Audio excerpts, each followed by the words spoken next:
Hi everybody, this week we are going to be reading a book about cows. We are going to be reading Clarabelle by Cris Paterson.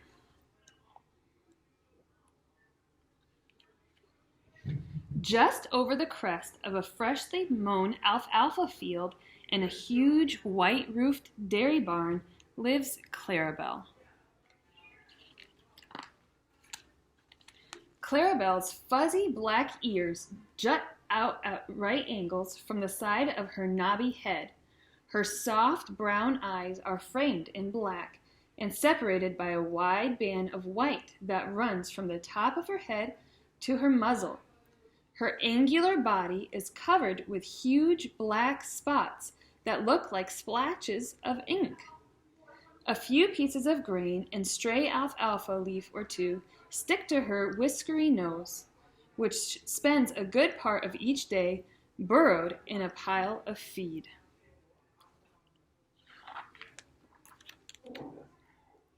Clarabelle is a Holstein dairy cow.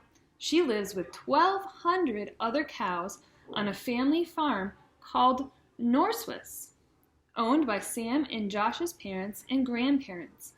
The barn sprawls across the top of a rolling hill in northern Wisconsin, surrounded by fields of corn and hay.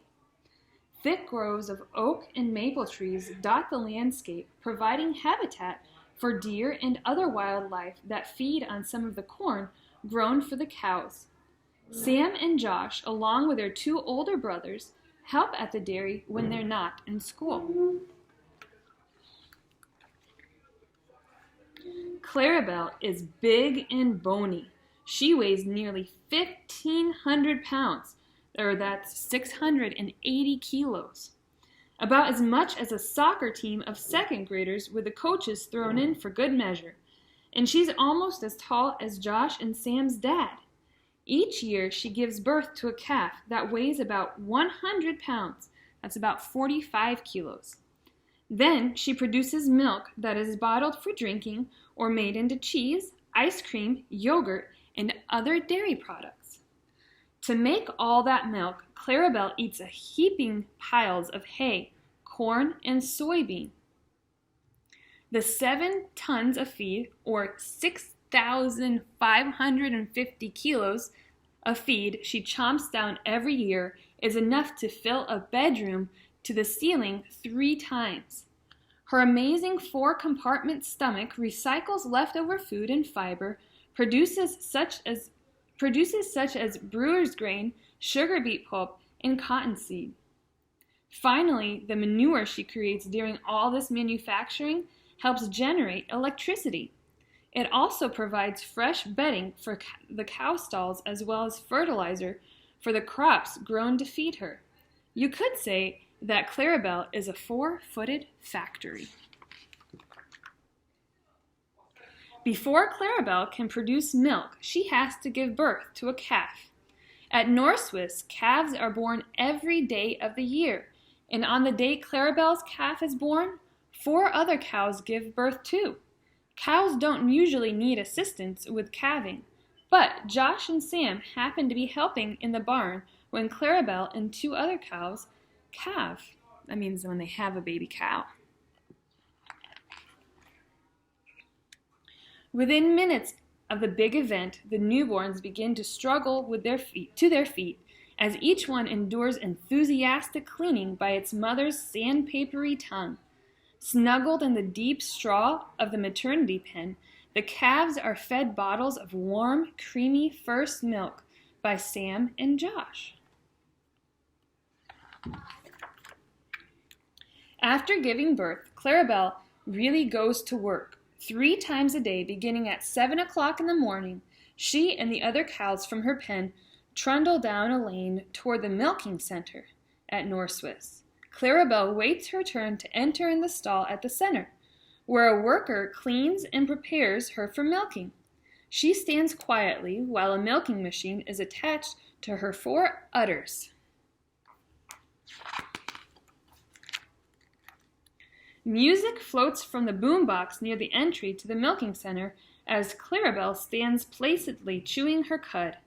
All the pumps and motors that run The milking equipment are located in the basement beneath the center, so the equipment stays clean and the center remains quiet for the cows. Whirring fans blow fresh air through the building. As soon as the machine is attached to Clarabelle, she starts giving milk.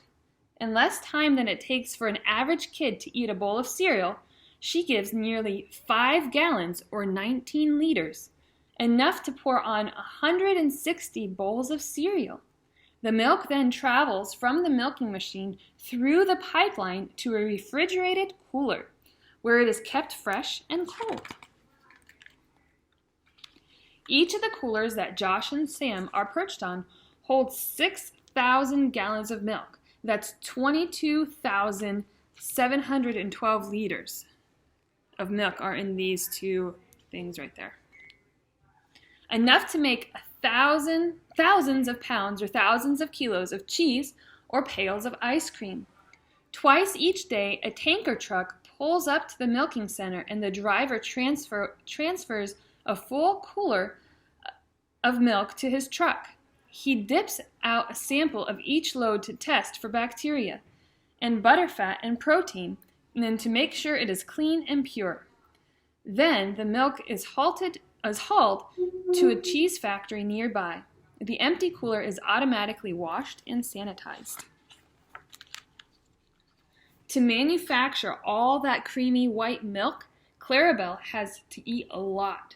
She stands in the manger and eats several bushels of feed at one time. Then she lies down and brings some of it back up in her mouth and chews it like it's bubble gum. This chewing is called rumination or cud chewing, and it's the process that allows a cow to obtain energy from plants. Clarabelle spends 4 out of every 6 hours eating and re-chewing her feed. Stuff that humans could never digest travels through her 4-compartment stomach and breaks down into nutritious food. All that chewing makes her produce nearly 30 gallons of saliva a day. That's a lot of drool. The rumen is the largest of the 4 compartments in Clarabelle's stomach. It holds 25 gallons of material, or about as much as your bathtub holds when it's half full. The rumen works like a huge, churning, bubbling vat where bacteria and other microorganisms break down the tough, chewy feed into nutrients Clarabelle can use to make milk. See, here's a picture of her stomach, or of her 4 stomachs, and the biggest one right there is called the rumen, the one in the center.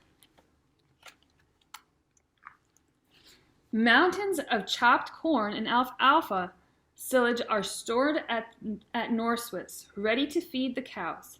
Silvery bins of soybean meal, ground corn, and other dry feeds are lined up next to a giant truck scale. Every day, a worker scoops up piles of silage with a machine that has fat wheels and looks like an overgrown go-kart. The machine is called a telehandler because its telescoping bucket scoops up each ingredient, lifts it high into the air, and dumps it into the mixer truck. All the good stuff for Clarabelle's balanced diet is measured into the machine and tossed like an enormous garden salad. The mixture is specially formulated by a dairy nutritionist to meet the needs of all cows at Norswitz. The recipe appears on the computer screen in the mixer truck and in the barn office. The daily feast is delivered right in front of Clarabelle and her hungry herd mates when they come back from the milking center. But before Clarabelle returns to her meal, a worker scrapes manure from her pen. The cow stalls are cleaned and fresh bedding made from manure is blown from a bedding shooter into the stalls to keep the cows comfortable. Cow stalls full of manure? That sounds pretty yucky. At Norswitz, a complicated bunch of equipment and storage vats located just beyond Clarabelle's barn turn manure into clean bedding and electricity and fertilizer for the soil on the farm. The system is called an anaerobic digester, a fancy name for a group of separators tanks and converters in which microscopic bacteria eat cow manure and in the process create methane. Methane is a flammable gas that is used to power a generator. The generator makes electricity, which is sold to the local power company. The leftover solids from the digester are used as bedding for the cows. At Northwest, the electrical generator runs day and night, creating enough electricity to power 400 homes.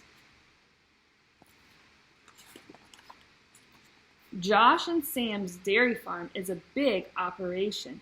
Many people, besides their family, work there.